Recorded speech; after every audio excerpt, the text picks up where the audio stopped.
Missed an episode of your favorite podcast? Choose from over a decade of content in our archives, not just the latest episode. All free at gcnlive.com. This is your call to action. Get prepared, America.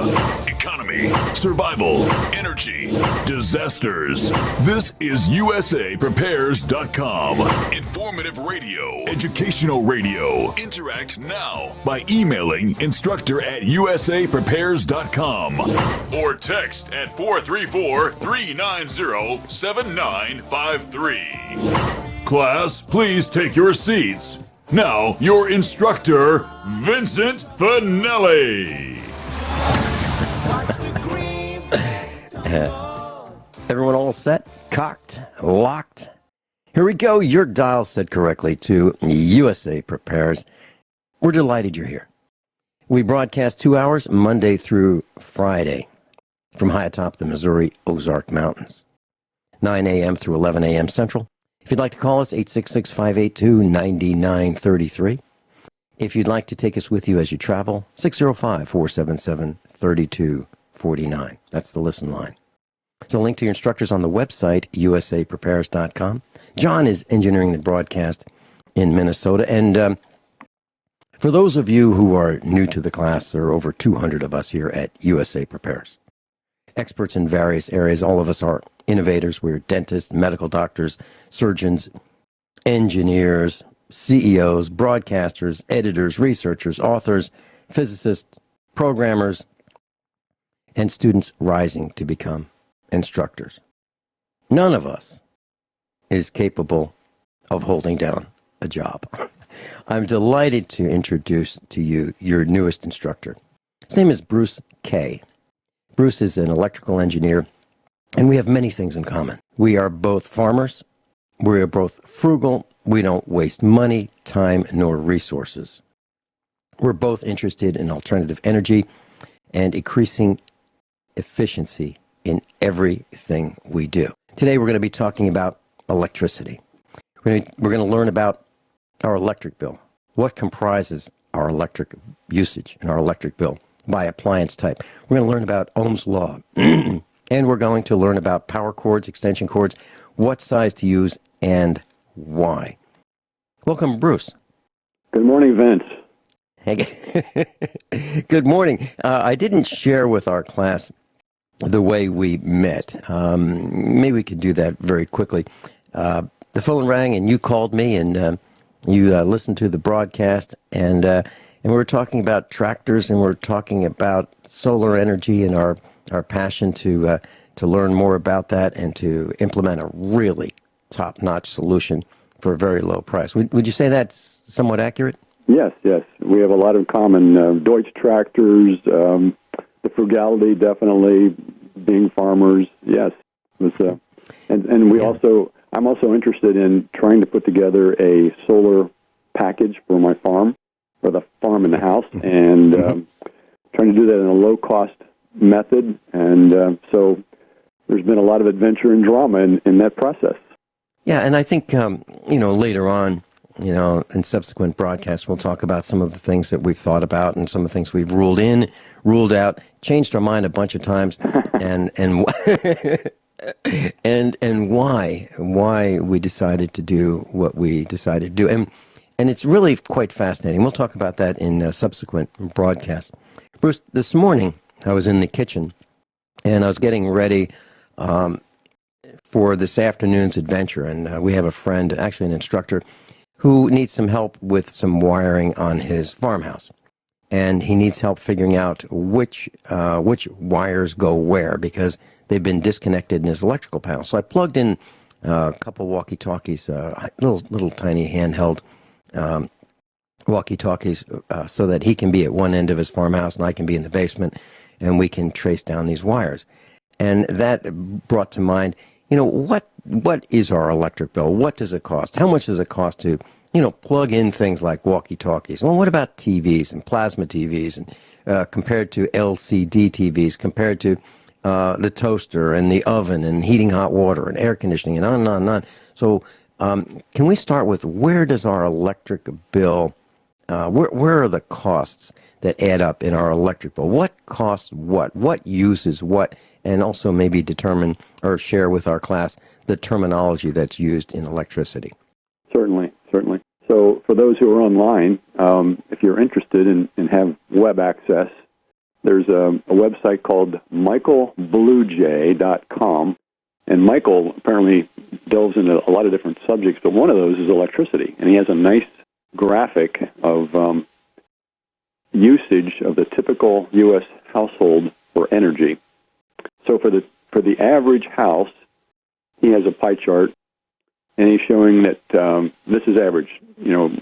Obviously the northern tier of the country and the southern tier are going to have different needs, but the biggest usage is for heating and cooling. So he's showing for the typical average house in the U.S., it's 31% of the total energy bill, and it could be gas, it could be whatever, but that's just typical energy. 31% of the energy is used for heating, 12% for cooling, 12% for water heating, lighting 11%, computers and electronics 9%, appliances 9%, refrigeration 8%, and other 8%.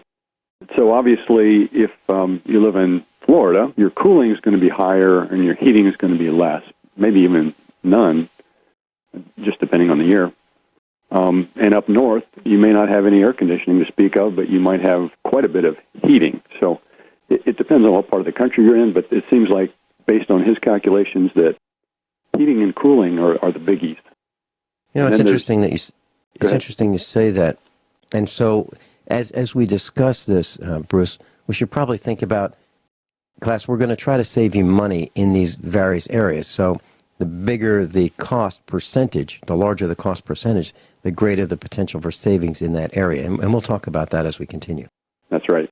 So this Michael Bluejay also has another ancillary site, and he talks about strategies for reducing your cost. And so he talks about space heaters and things like that. So if you want to go to that page, it's available too on that same site. It's quite a good site. There's a lot of websites that have information about usage, but this one seems to me to be one of the better organized and easiest to follow.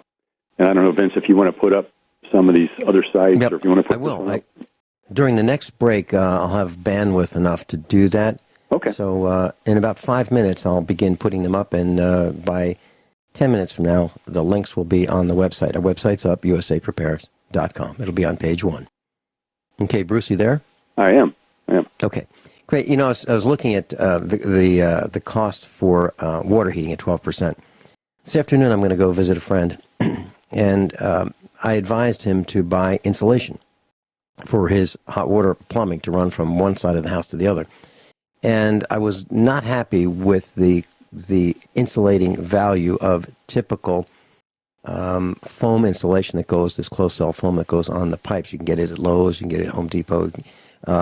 It wasn't thick enough. It didn't have the R value that I was looking for. And so I did a little bit of research for him, and we found out that, you can get much, much, much better insulating foam for your hot water pipes, so you'd lose less heat through the transmission of hot water throughout your house. And the price was 5 times as much. It cost 5 times as much for about 7 times the R value in this pipe insulation. But the total cost for the entire house was $100. So from now on, that $100 will be saving him about 7 times the heat loss. Maybe we can think of it that way. Mm-hmm. And what a great way to go.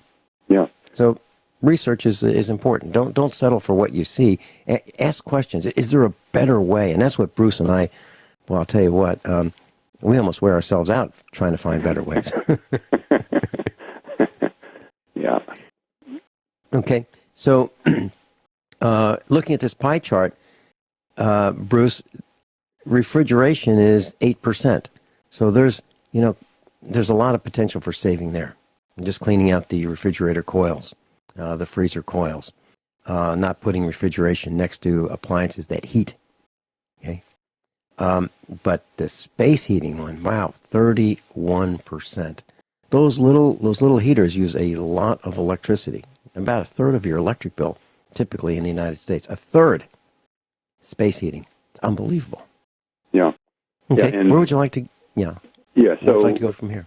So I'll just run through his easy strategies, which is another page, and it's michaelbluej.com/electricity. So he's recommending, if you can, if your house is set up for this, if you have a big open house, then this strategy may not work so well, but using space heaters to heat only the rooms you're in can save $1,000 a year, potentially. This is kind of average numbers.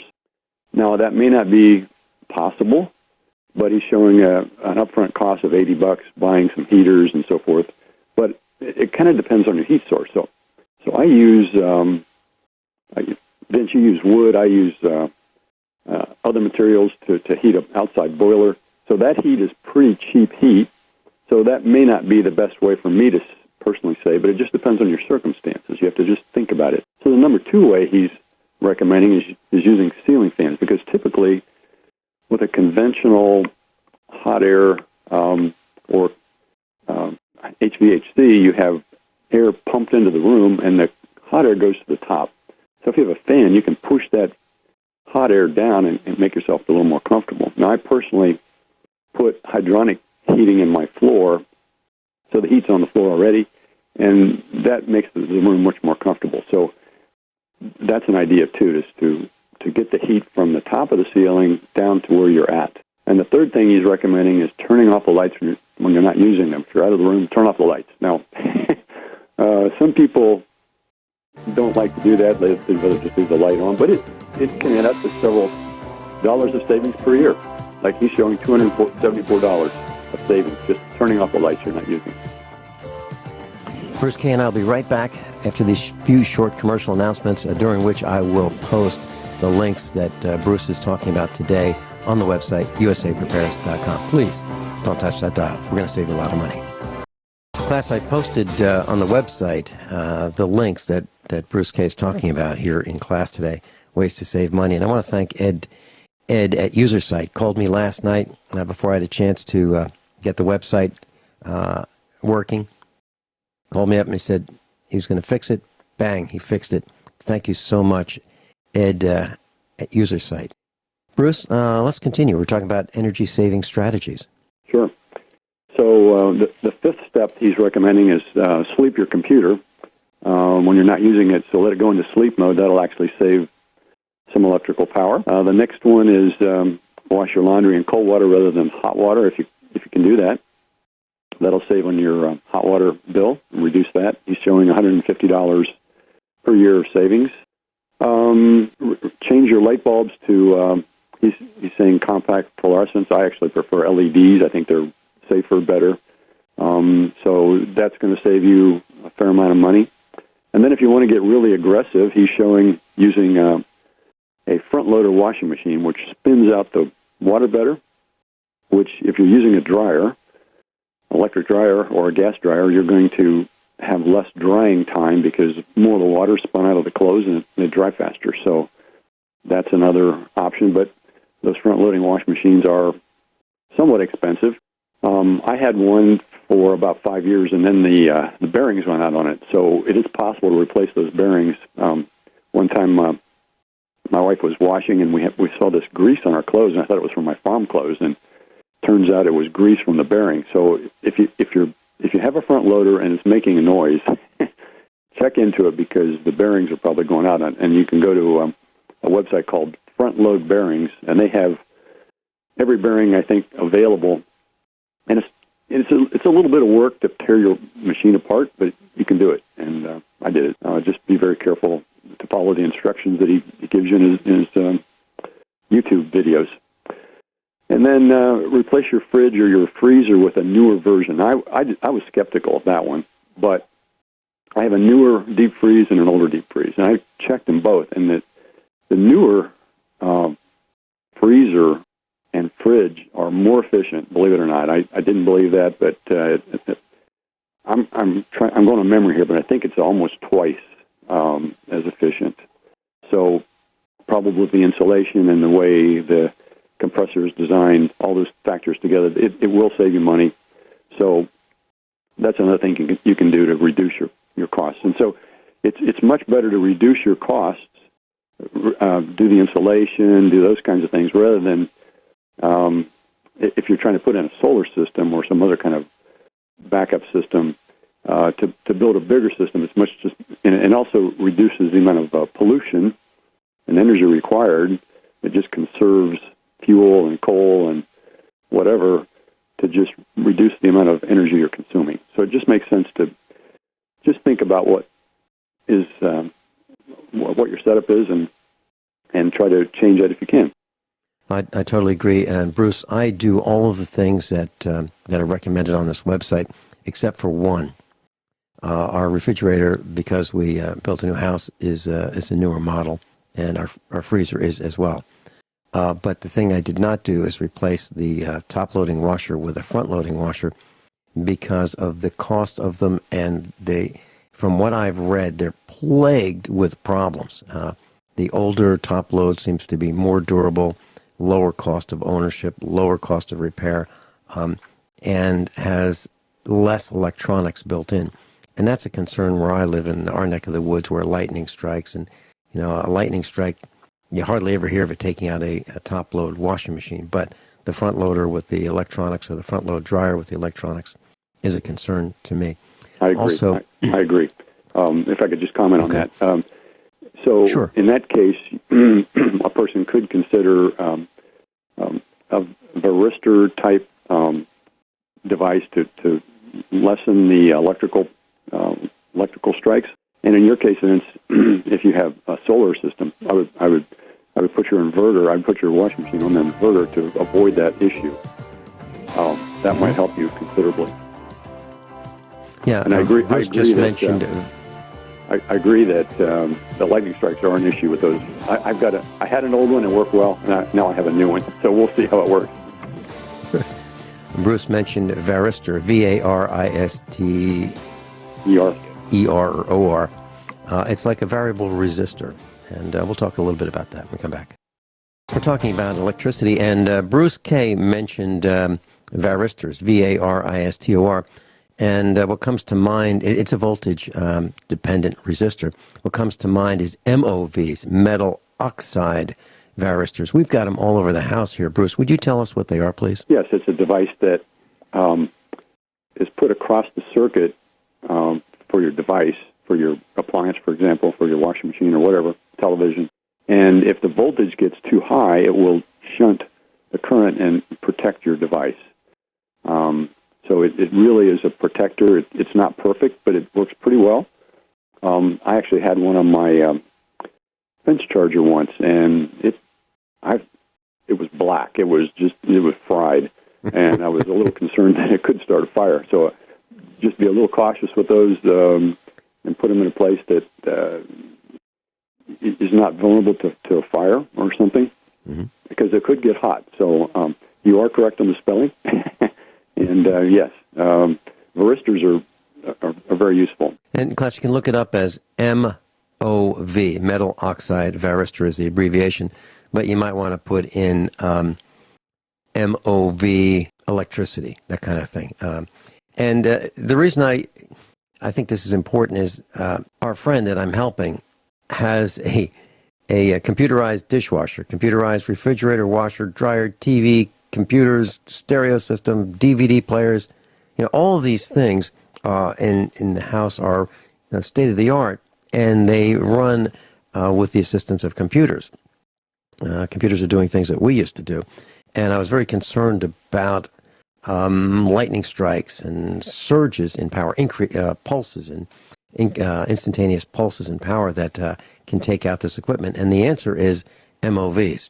And you can, Bruce, tell us about how we can put MOVs in the main breaker panel, and then if we have sub-panels, we can place them in there as well. Well, that's what I have. Yeah, you place this across the terminals of the AC or DC.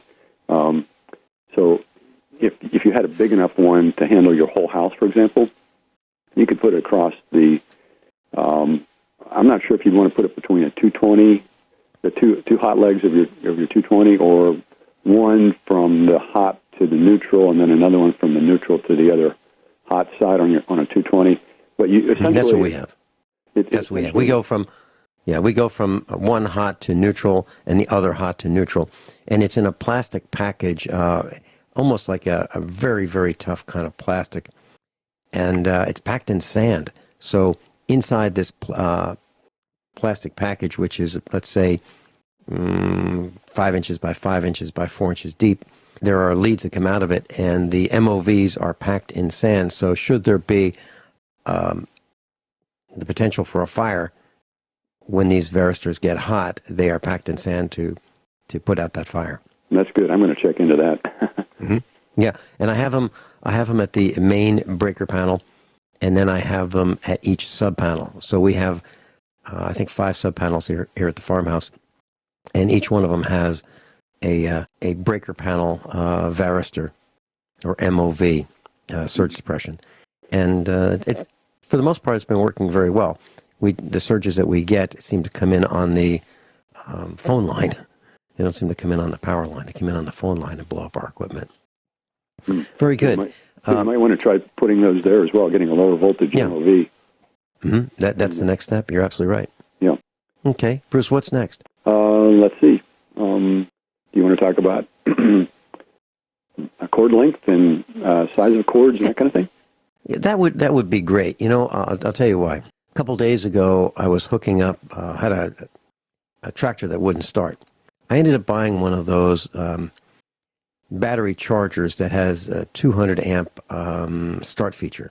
So it'll charge a battery at 2 amps, 10 amps, 20 amps, 40 amps, and then you flip it to start, and you can actually jump start a vehicle with it. And I was thinking, what size extension cord would I want to use for this? Because I needed about 50 feet to get from the closest 20 amp outlet to this tractor. And I could have used one that was too small. I could have used the right size, and I thought about it. And, I made sure I used the right size. But that is a really important consideration, because what size cords do we use for what? Yeah, please share that with us. Well, the issue is the smaller the cord, the smaller the copper. Think of it as a pipe. Think of it as so this is really Ohm's law. So Mr. Ohm came up with this formula 100 years ago, whenever it was, and voltage equals current times resistance. So the size of your conductor in your power cord is, think of it as a pipe diameter, and then the pressure that is being pushed by let's use a water example. Let's say we have water, and we want to pump water from one point to another. In your case, it's electricity, but the analogy is the same for water. And for me, it's easier to visualize water in that I have a pump that's pushing the pressure up, and then I have a certain pipe. And if I have a small pipe, it will squirt that water out faster. The speed will be higher, and at the end, it will squirt out. If I have a bigger pipe, then it can go slower, and there's less resistance, and I can actually get more flow. So in the case of the battery charger, if you're trying to pull too much power through a small cord, what will happen is that the cord will actually heat up, and you'll have a voltage drop, and you won't get the full voltage from your outlet to your charger, and that could cause problems. You could start a fire if the cord was too small. You could have just a kind of a brownout at the charger, and it may not function correctly. You could cause it to fail. So there's quite a few things that could happen. You could even break the circuit breaker potentially. So it's important to have the right size conductor, and there are tables for that as well. You can look up what size wire you need to have a minimal amount of voltage drop for that length of wire. So the longer the pipe, the longer the wire, the more resistance there's going to be, and thus you need to have a bigger pipe or conductor to allow that flow to occur. Does that make sense? Absolutely, Bruce. The picture I have in my mind is when I hook up a garden hose to reach the garden. It's I think the garden hose is 120 feet, and I get a specific flow out of it. And then if I want to go farther to the front of the house, I might stick on another 120-foot garden hose. I get less flow up when I do that. And if I stick a third one out, I'm getting hardly any water coming out at all because of the resistance to the flow of water by adding length. And the same thing happens with extension cords, right? Yes. Mm-hmm. And if you on the water hose example, if you were to put your thumb on the end of the hose and restrict that flow, that's increasing the resistance, and you're not going to get as much flow, but you will get more pressure buildup because it's trying to push it out, and the pressure is going to go up. And but that's not the case for electricity. The electricity is set at a certain voltage from the power company, so it's only going to come out at 110 or 100 or 220 volts, whichever system you have set up. And so you do need to have the right size conductor. A bigger is better, but obviously it costs more for a bigger conductor. Yeah, that's a really good point. And when you mentioned electricity can heat up the wires as electricity flows through the wires, a really good example of that would be if you have one of those countertop ovens, countertop grills. If you feel that power cord near the plug, it's generally warm once you use it. Sometimes even toasters, the same thing happens. So that electricity trying to get through that resistive wire is heating up the wire. And here's why I'm mentioning this. Years ago, we had homes with fuses rather than circuit breakers, and many of our homes may still have fuses. Now, I have no problem with fuses. They work really well. But what some people would do is they'd say, well, I've got a 14-gauge circuit, which is a 14-gauge circuit, which is 1,800 watts maximum. And you really wouldn't want to load it to more than 80% of that 1,800 watts. But what some people would do is they'd put, instead of a 15-amp fuse in there, they might put a 20-amp fuse in because the 15-amp fuses would keep blowing. And then some people would say, you know what, I can take a penny, a copper penny, and I can put it in the fuse socket and then screw a fuse in there, and I can actually use the copper penny as a conductor, and I can draw as much electricity through that little circuit as I want. And the answer is yeah, until the wires heat up and cause a fire inside the wall. Isn't that right, Bruce? That we could actually do that by over-fusing? Yes, that'd be tragic. Mm-hmm. Yeah, it's there for protection. It's insurance. Mm-hmm. And it and so something. Yeah, and if the fuse blows, Bruce, and we go, geez, the darn thing blew. I'm going to put another one in that blows. I'm going to put another one in that blows. That's because something's wrong. Yes. Generally, it's not the fuse's fault for blowing. It's usually because we're trying to pull too much electricity through that fuse. Or there's a problem. Or there's a problem in the circuitry. Maybe something has changed. Maybe a mouse has chewed the wire or something. That's possible. Yes. Mm-hmm. And Bruce, where would you like to go next? Let's see. I'm not sure. We can talk about power, how power is derived. Let's talk about that. Mm-hmm. Okay. So we talked about Ohm's law. Voltage equals the current times the resistance. When we get back, I'll continue on. Yeah. Okay. Bruce Kay's with us. We're talking about electricity, and this is just the start of more and more to come about how electricity works, how to understand why your electric bill is the amount it is, and things to look at. And the links are up on usaprepares.com. We'll be right back. And we're talking about electricity. Bruce, how is power derived? The formula is for electricity, it's volts times amps. So if you think of horsepower, 1 horsepower is equal to 746 watts. So the typical, I'll just expand here a bit, the typical household uses kilowatt hours. So that's power for a given period of time. So a kilowatt hour would be a little more than let's see, one and a third horsepower for 1 hour. That's 1 kilowatt hour. And so depending on where you're at in the country, that will cost you, for me, it costs about 12.5 cents for that kilowatt hour. And I typically use, in a month's time, about 30 to 33 kilowatt hours. Oh, I'm sorry, that's per day.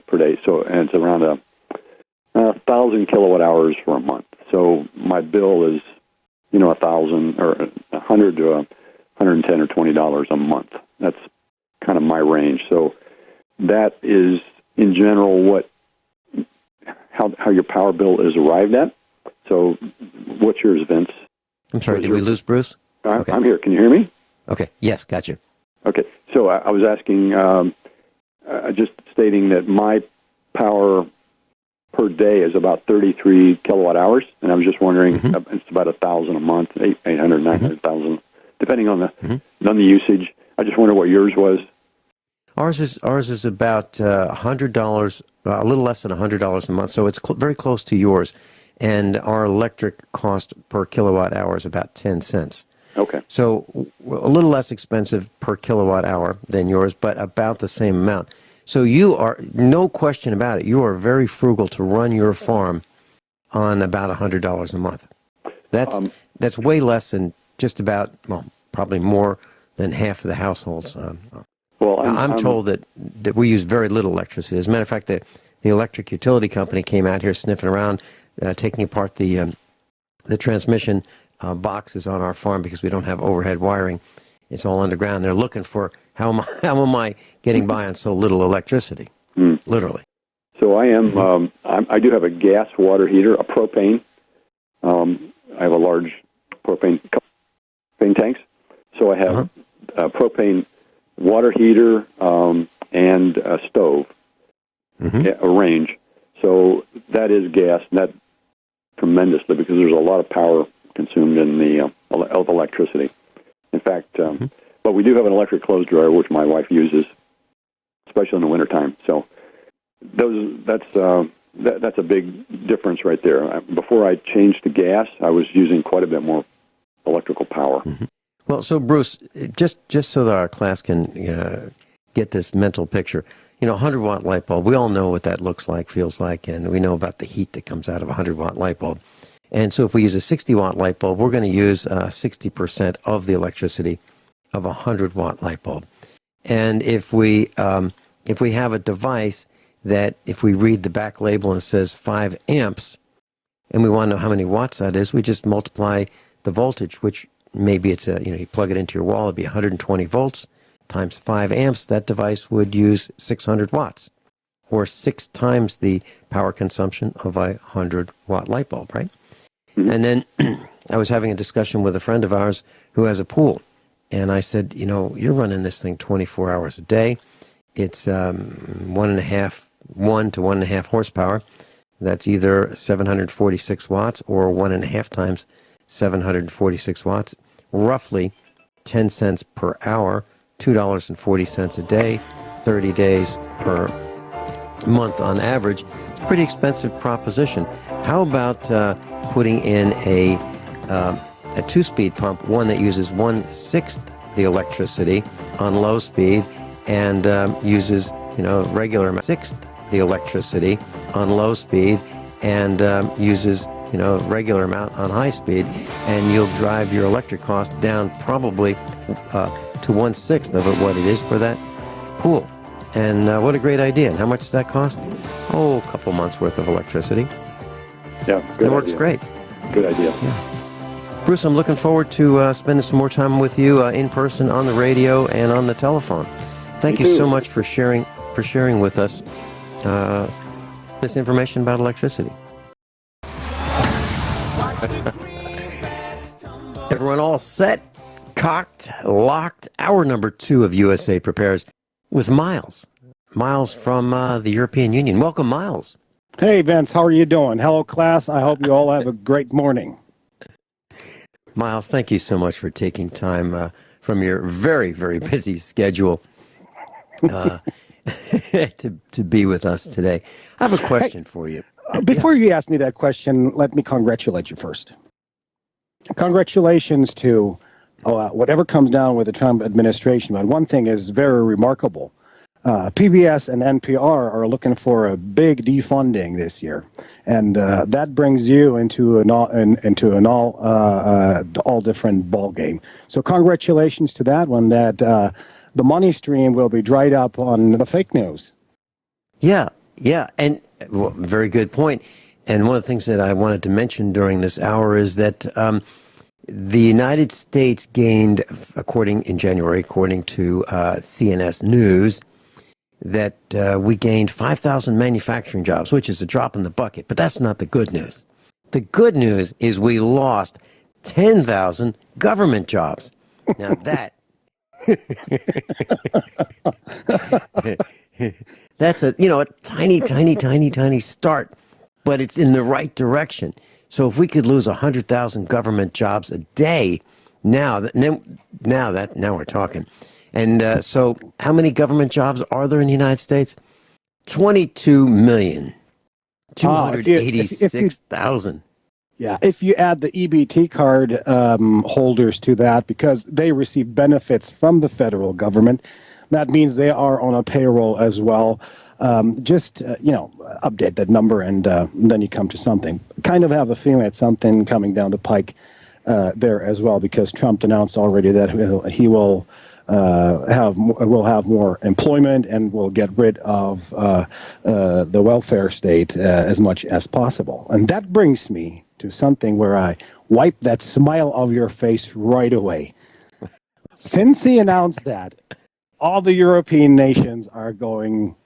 They're rampant. They're totally enraged that he announced exactly that he will go into full production and have a protected market for the United States. And now all these Volkswagen managers and Mercedes managers are running around and flying across the pond and having meetings. And hey, how do we do that? How do we increase our production capabilities there if Trump really wants to make that true? And the politicians, they're waving now the Nazi flag card on you. So everybody who is in the government in the United States and has something to do with Trump must be the rebirth of something that was there in the 30s and 40s in Nazi Germany. Now, let me see if I've got this right. Are you saying that Make America Great Again, which Donald Trump has been saying, he's been wearing that on his ball caps, are you saying that that is the equivalent of what Adolf Hitler said in the 1930s, make Germany great again? Absolutely right. Mm-hmm. So when you think that he's bringing full production into a country, and he wants to improve national pride of the Americans, this is something that in Europe, the people in the countries have been trained not to do anymore. Don't show any pride, especially not the Germans. The Germans and pride. This is an entire topic we can fill weeks about. All the programs that they have to not be proud to be Germans after the Second World War. So, having said that, you are going to have a wonderful time economy-wise, business-wise. It's going to change. It will definitely change. But I fear the outcome on the other end, let's say in between 5 to 10 years, what will come from that. I am of the opinion that that will create a lot of friction, and that it is a, let's use the word tool or proceeding in order to get what is on the technocratic agenda in any way, that will be pushed through to you this way. First, it will be better, but after 10 years max, you will have probably another result coming out of that. So beware of the Trojan horse here. Okay. Miles, are you saying something like this, that the Make America Great Again plan is one that will put America first, meaning let's take care of our own in America, let's bolster manufacturing, let's actually build infrastructure, let's focus on us, while the rest of the world is saying, wait a minute, hold it. We used to get free stuff from you guys. And what about that free stuff?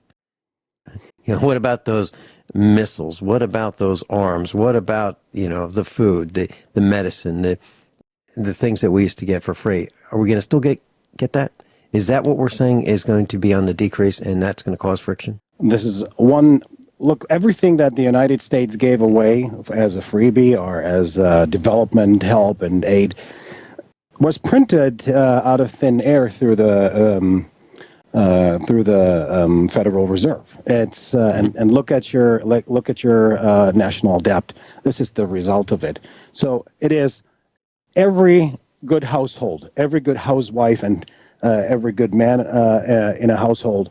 They're having a budget. They're taking care of their budget. They know when they can spend things. They know when they can invest, and they know when there's a time when just to do nothing, to not to buy, not to spend, just to hold the status quo. And I think the status quo with the United States as being a unilateral power for the last 75 years since World War II is going away now. And that's what's going to create the friction in the first place. You still need to remodel the Army and your entire military. And we will see business opportunities in forms of wars that will come down. And that's why Trump announced that he loves his military and he has so much respect and so much honor. Well, he wouldn't say that if he would not have a need to use them for special projects in order to create new business opportunities. And that goes hand in hand with the announcement of the CAA to reinstate Operation Phoenix. You need to read up on that and smarten up what that means. Operation Phoenix.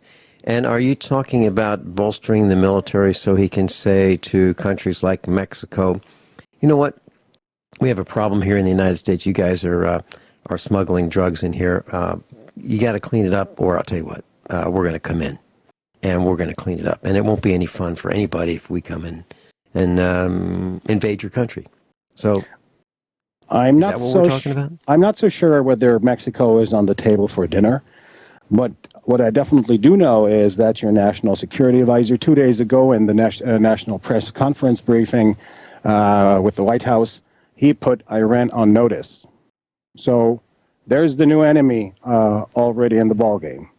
Iran has been put on notice that because they fired an ICBM missile, allegedly, they fired an ICBM missile towards a vessel, a Saudi vessel, and Saudi being an allied of the United States, they put them on notice.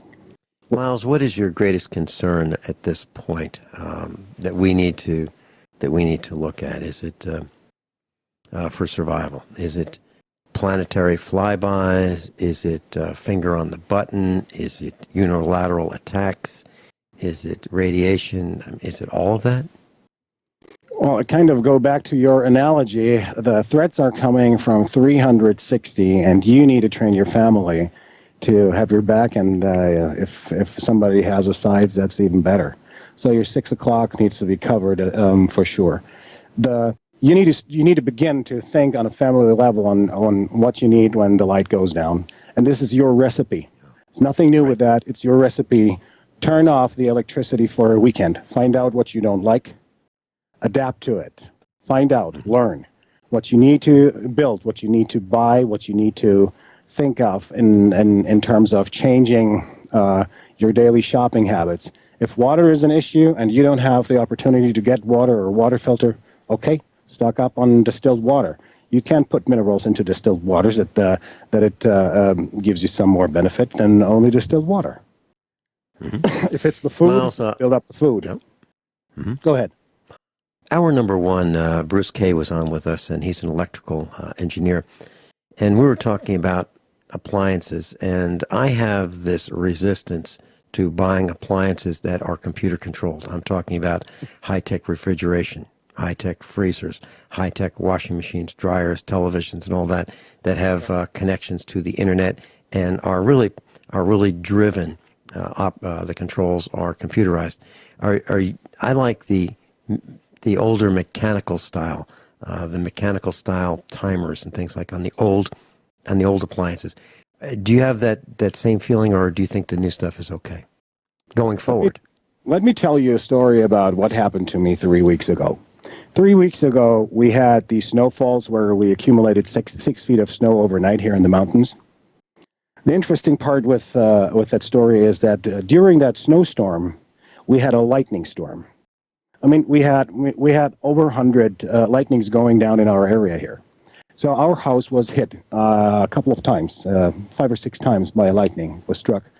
It fried almost everything. I have a new computer, I have a new dryer, I have a new washing machine, I have a new coffee maker, even having a flash arrestor on the roof that takes the energy down and creates an equilibrium in the circuits.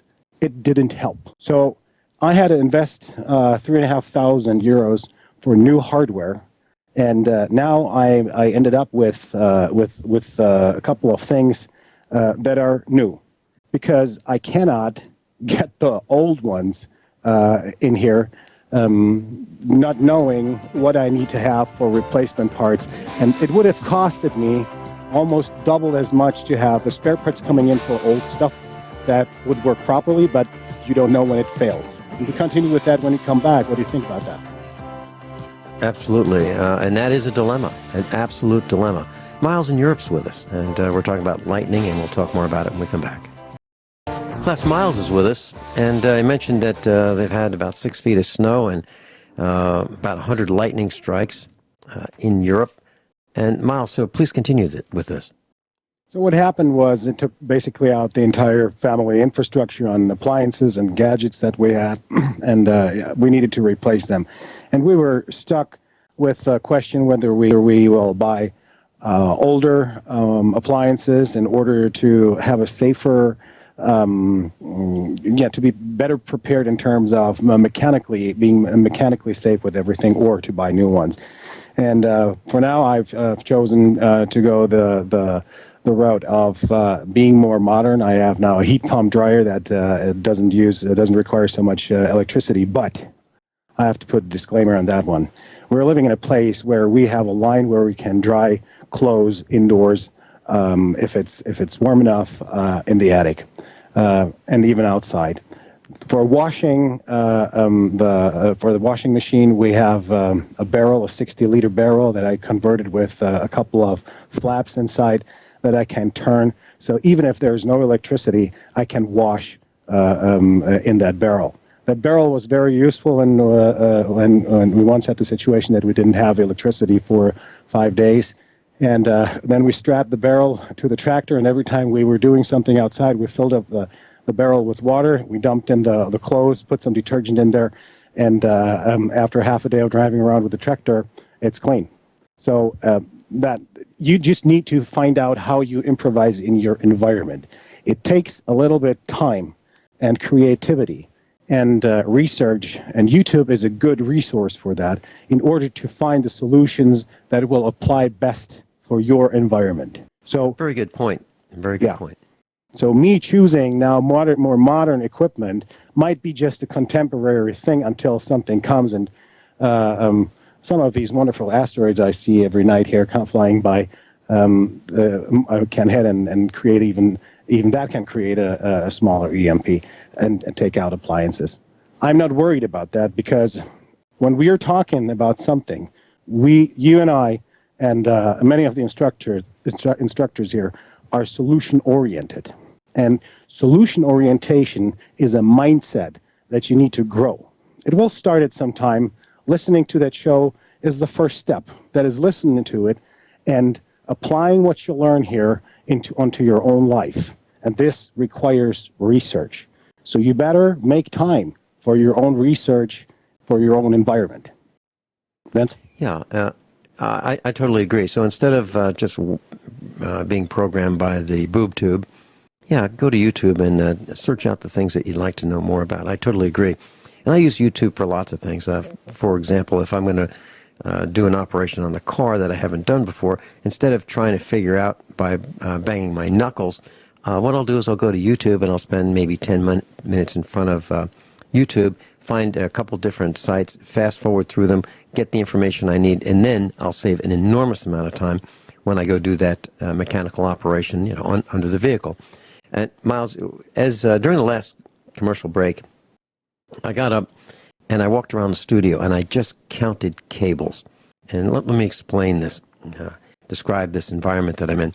So I have 5 computer screens in front of me, multiple computers to run this operation, 3 keyboards, 3 mice, telephone, mic mixer, some speakers and so forth. So I thought we're talking about lightning and EMPs, and I thought, let me count how many antennas I have here. So each one of these cables that I have is a potential antenna to direct electricity from the air into the device connected to it and possibly blow it up.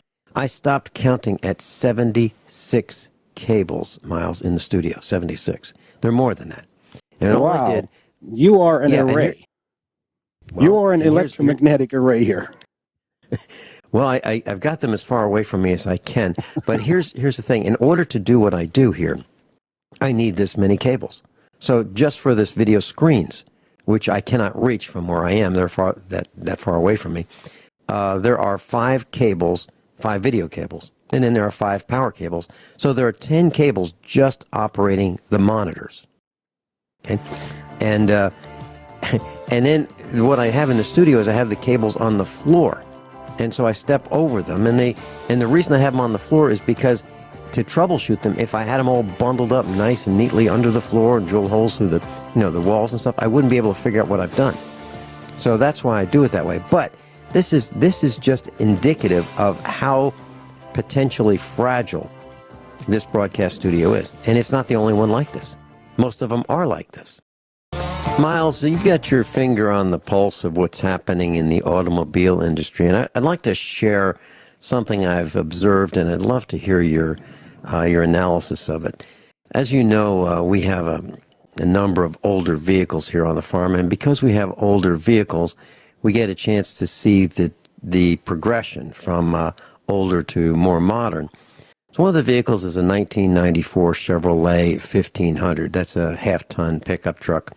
Uh-huh. And it has front and rear wheel fender liners that are made out of plastic. And I believe the purpose for that is when rocks and salt water and stones and road debris gets picked up by the tire tread, it hits the liner instead of chipping the inside metal of the fenders or the wheel wells. And it reduces rust and, of course, road noise as well. 10 years later, in 2004, we've got one of those, a 2004 1500 series half-ton pickup truck. No rear fender liners out of plastic, none. And, of course, the wheel wells are rusted. And it's not just ours. It's the Fords, the Chevys, and the Chrysler products. Same. What's wrong? What's wrong with you? That's what I want to know. Why was I looking for a fender liner? And what I've noticed is, okay, so they saved $5 maybe per fender liner on the rear, but they've also put the brake lines in the area that gets, road debris, salt, and I've got corroded, rusting, potentially dangerous brake lines because, I looked there and what? Who would do this?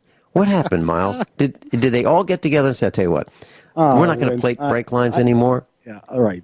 I would like to see you designing a car, a real good vehicle. And let me tell you, it wouldn't be very much more expensive. It would be more thought through, but it would last so much longer. And we cannot do that. Come on, you're ruining the economy. We need workers to be employed. So you are being forced to buy a new car. And what you're just talking about is a typical symptom of every car maker that I know. Let's go to BMW. BMW is, in order to protect the welding points and the chassis and on the lower chassis parts, they normally are supposed to cover them up with a protective wax or some glue or some polyurethane. Well, they do that, but only on the places where the welding joint is, and the other places are not covered. So the minimalism that is used in order to protect the fiducial responsibility of a CEO to produce as much revenue and as much benefit for the shareholder is blossoming in these very creative ideas to create cars that have a lifetime of now between 5 and 9 years. We have been at 20 years in the 80s. We came then to end of the 90s when the quality standards have been the really highest in the entire world, the entire planet. End of the 90s cars, going into 2000, 2001, have been designed and manufactured with the highest protective standards for against rust, for longevity, and for safety. And from then on, things went just downhill, because you don't want to last your car for 15 years if you can't sell that same customer or another customer a car within the half of the time.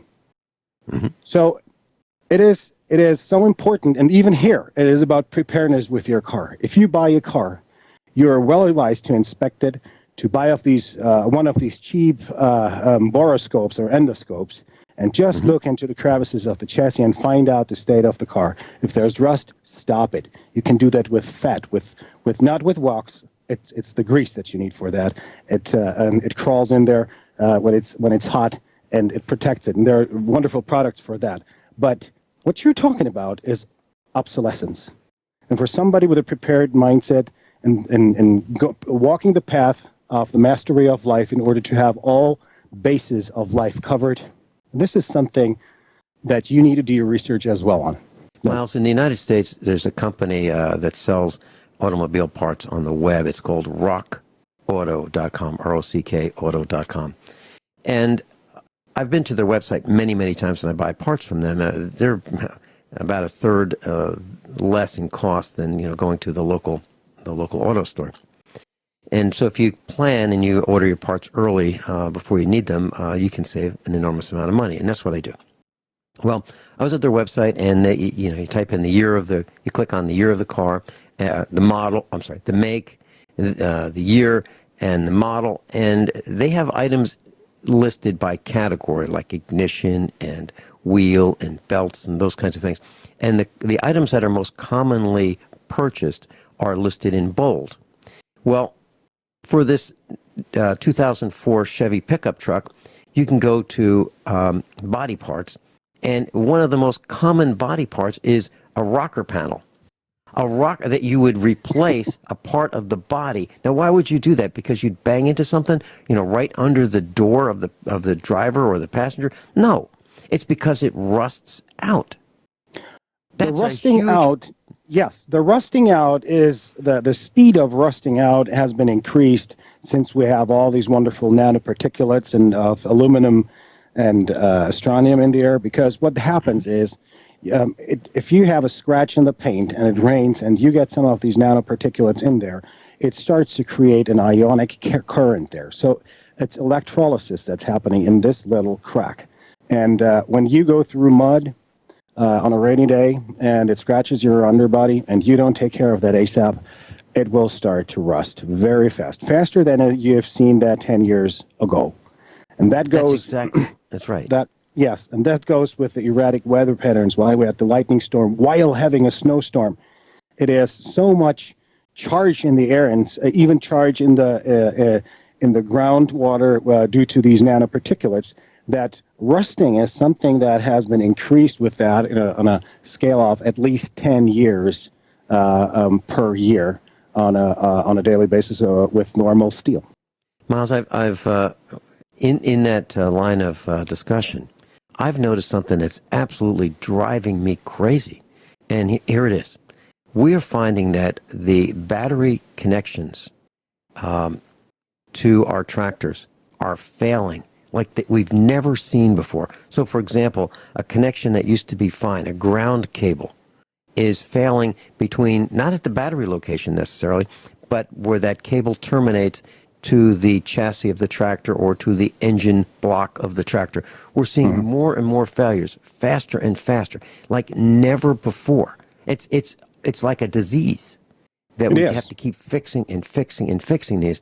And I think the answer is going to have to be, get down to bare metal again and again and again, and then paint over that connection where the heavy cable goes to the block of the engine.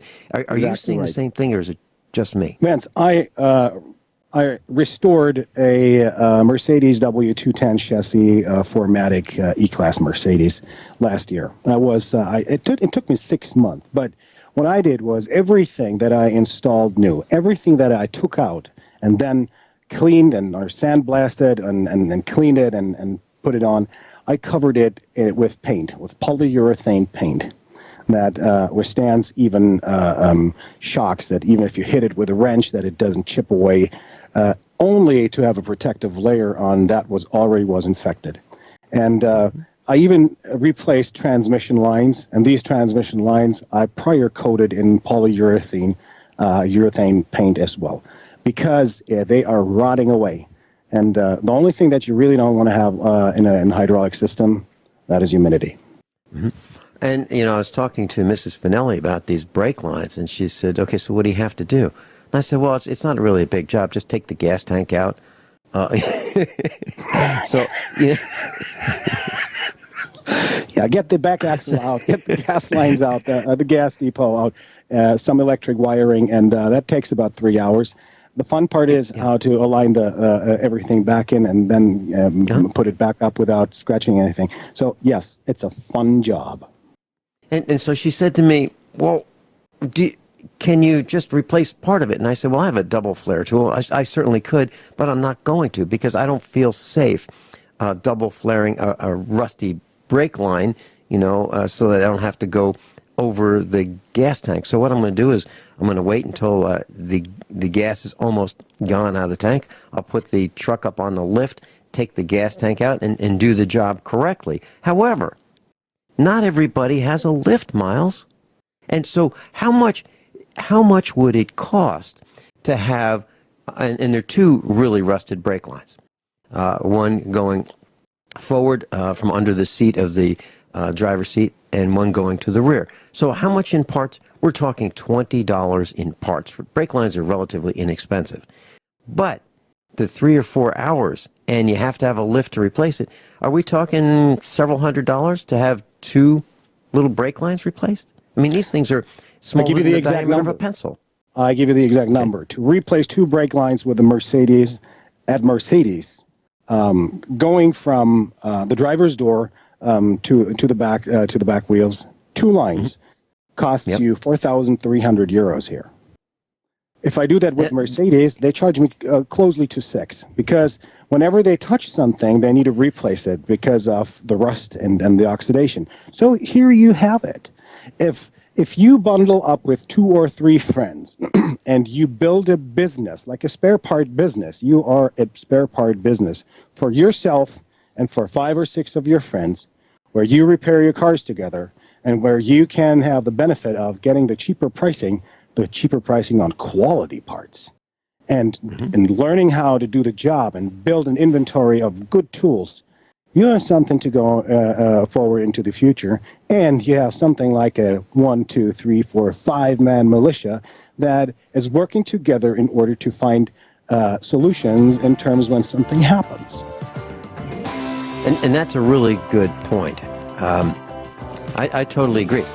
But the price of good quality tools is going up. I wanted to buy a used flex head 3/8 drive ratchet. A good one, about $100 used. It's a ratchet. Now Open I get a Chinese one, brand. Open a business, get the wholesale. Let's talk about it later. Of course. We'll be right back. Miles is with us. Miles, a neighbor came over and we were chatting at the kitchen table, and he was talking about this transmission, this automatic transmission mechanic that he really loves. He says the guy's great, knows a lot about automatic transmissions. And this automatic transmission mechanic said to my friend, you know what? Even a really good mechanic can't fix modern cars. Miles, you have a comment on that? Yeah, sure, he's right. I authorize his statement. It's incredible what modern-day mechanics can do. They can replace components, but it's not about the old days where you could even fix old parts. But Vince, I need to leave with you to the discussion of automotive. I want to come back to something that you were talking with Dr. Rick about on Thursday's broadcast when you said that Yes. your cats are erratic and are more territorial. Well, it's mating season. It's time for making babies. I have the same thing over here. But what I can tell you is if I'm monitoring space weather pretty closely, and what I can see on the ACE satellite systems, that's the early warning system for Earth, is that Earth is getting hit with neutrons first before it's getting hit by the ACE satellite. Now, the ACE satellite is sitting between Earth and the sun. So something comes from a different angle and hits us and squeezes our atmosphere. And you have to think about an air balloon that you squeeze on the two sides. Like you take your hand, you grab an air balloon, and you squeeze it. So the balloon expands in the other directions, up and down. The same thing happens with our atmosphere every time we're bombarded with these neutrons. And we have these storms, these high winds that we can see that they're pushing more humidity, or even the cold fronts with the vortices all over the place. Like Europe's winter crops, they are mostly gone. We are importing now salads from places that we knew from maps and from Google Earth, but this is unprecedented. What we're facing right now, what we're witnessing right now with our weathers and with your weathers, with the cold vortex you had, is something that is working on the atmosphere and is displacing air masses and displacing humidity. So while that happens, we are getting counts, electron counts, that are so high that not only go into beta, but they go into gamma. That means that our atmosphere is compromised by that. We talked about that a year ago, even 2 years ago, and now we even are in a place where we can measure that in winter. And it has nothing to do with global warming. Like today, the headline on Zero Hedge is that UN official admits global warming agenda is really about destroying capitalism. And the line below that is, we are setting ourselves the task of intentionally changing the economic development model that has been reigning for at least 150 years. So don't trust your weather channel, because what's coming down the pike here for us is something that really is very close to the sun and is changing its rays where it has more of these black spots. And that creates a neutron stream that compresses our atmosphere to the place that we have things coming towards Earth on the backside, on the night side of the planet, and this is something big. So I will give you an update on that in the next 2 weeks on what there is, and I encourage you to go to YouTube and type in Higher Truth Channel and look at him, because he's got the science. He has a very good argument on the science part, that he is arguing, many scientists right now, that we have something in our solar system or close to our solar system that is bombarding us with something that we've not seen in a long time. And it will have an effect on our tectonic plates. So this I wanted to present to you as an important update here. Heads up on this. Vince. Miles, we talked about this off the air, and not just anecdotal evidence. We had a massive boom. It was like boom, boom, boom. Three pulses, very, very fast. Shook windows all around here. It's not like an earthquake. It was faster in frequency than anything I've ever heard. And I've been in the center of an earthquake in California. Is that what we're talking about, Miles? Is the plate shifting? Might be an implication of that one. You have a great weekend. Miles, thanks so much for being with us, taking time out of your busy schedule. Class, above all, honesty and integrity.